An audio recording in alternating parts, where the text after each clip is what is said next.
Olá, seres curiosos, tudo bem? Eu sou a Cacau Oliveira. E eu sou a Anne Rodrigues. E vocês estão ouvindo o Tá Por Dentro dessa História?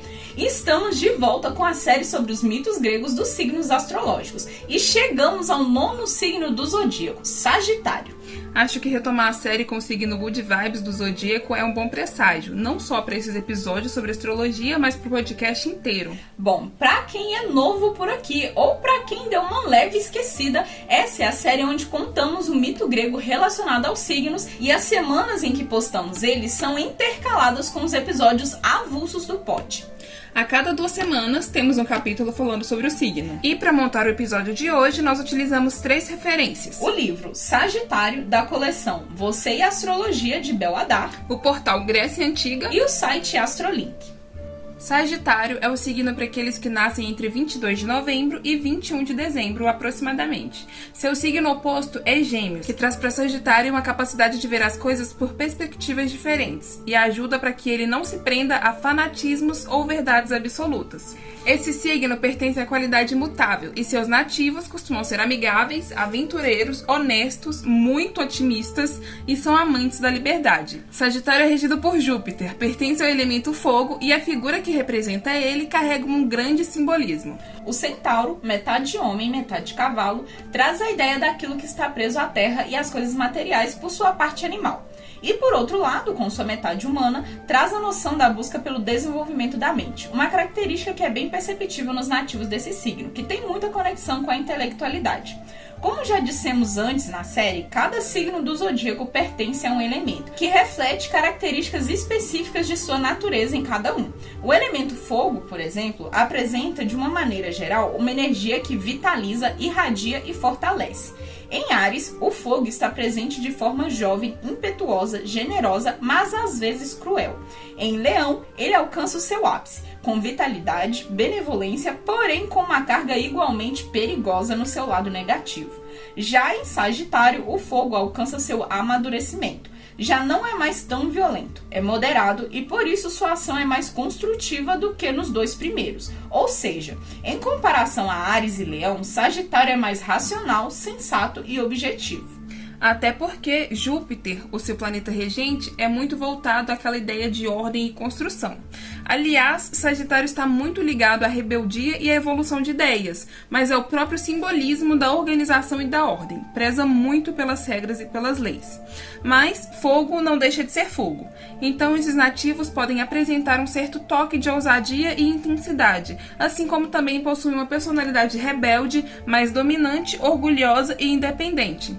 O sagitariano tem aquela energia boa, que transmite bem-estar e cura. Ele é guiado pelo amor e não pela força. Não é daquele tipo autoritário, que impõe suas vontades às pessoas ao redor. Por outro lado, ele tem tendência a ser irresponsável e despreocupado demais. Assim como pode ser impaciente, intrometido, exagerado e ter um certo grau de vitimismo. Quando falamos sobre amor, Sagitário encara o amor como algo essencial. Ele vai desejar aquele companheiro ou companheira por quem será possível desenvolver afinidade física, mental e espiritual, a própria metade da laranja. Porém, quando não se conecta emocionalmente, não significa que ficará sozinho. Sagitarianos são festeiros, sociáveis e gostam de aproveitar e se aventurar ao máximo, inclusive nas relações casuais. O famoso solteiro sim, sozinho nunca. Agora, partindo para o mito, vamos entender como surgiu a constelação de Sagitário segundo a mitologia grega. Fílira era uma ninfocêanide por quem o titã Cronos era apaixonado. E certa vez, quando os dois estavam juntos, foram abordados por Reia, a esposa do titã.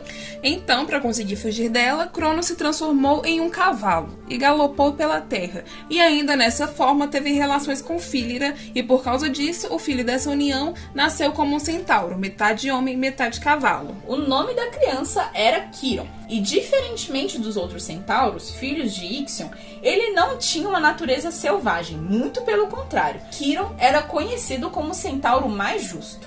Ele era meio-irmão de Zeus e dos outros deuses filhos de Cronos, mas não vivia no Olimpo. Quiron vivia entre os mortais, na cidade de Tessália, numa gruta que ficava no Monte Pelion. Ele era uma espécie de mestre. Conhecia sobre plantas medicinais, cirurgias, músicas e vários outros conhecimentos. Inclusive, ele é considerado o professor mais antigo da mitologia grega.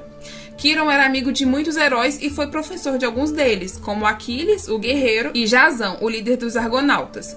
Ele é o símbolo grego mais associado ao signo de Sagitário. Porém, o surgimento da constelação vem do momento mais triste dessa história, a morte do Centauro. Em determinado momento da história, Hércules estava lutando com os centauros e estava atirando suas flechas embebidas no veneno da Hidra e acidentalmente acertou uma delas em Quiron. O veneno causava feridas incuráveis e muito doloridas. Porém, Quiron era imortal e ficou durante um tempo sentindo dores insuportáveis, porque a ferida não se curava. Nem seus vastos conhecimentos sobre a medicina conseguiram trazer alguma solução. Então, não aguentando mais viver nessa situação desesperadora, o centauro renunciou à sua imortalidade e finalmente morreu. Para o homenagear, Zeus elevou o irmão até o céu, transformando Quiron em uma constelação. Enfim, chegamos ao final da história e eu achei ela muito triste, mas Quiron realmente é a associação perfeita para os sagitarianos, considerando tudo o que vimos aqui como a incessante busca desses nativos por conhecimento, sua personalidade voltada para a racionalidade, cura e ensinamentos. Mas e vocês, curiosos? O que acharam do mito de hoje? E sobre as características do signo? Tem algum sagitariano que possa se manifestar sobre elas? Conta pra gente nos comentários, no e-mail ou no direct do Instagram. Lembrando que as informações de e-mail e do nosso @ estão aqui na descrição do episódio. Aguardamos o comentário de vocês. Fiquem atentos para o próximo capítulo dessa série, onde falaremos sobre Capricórnio.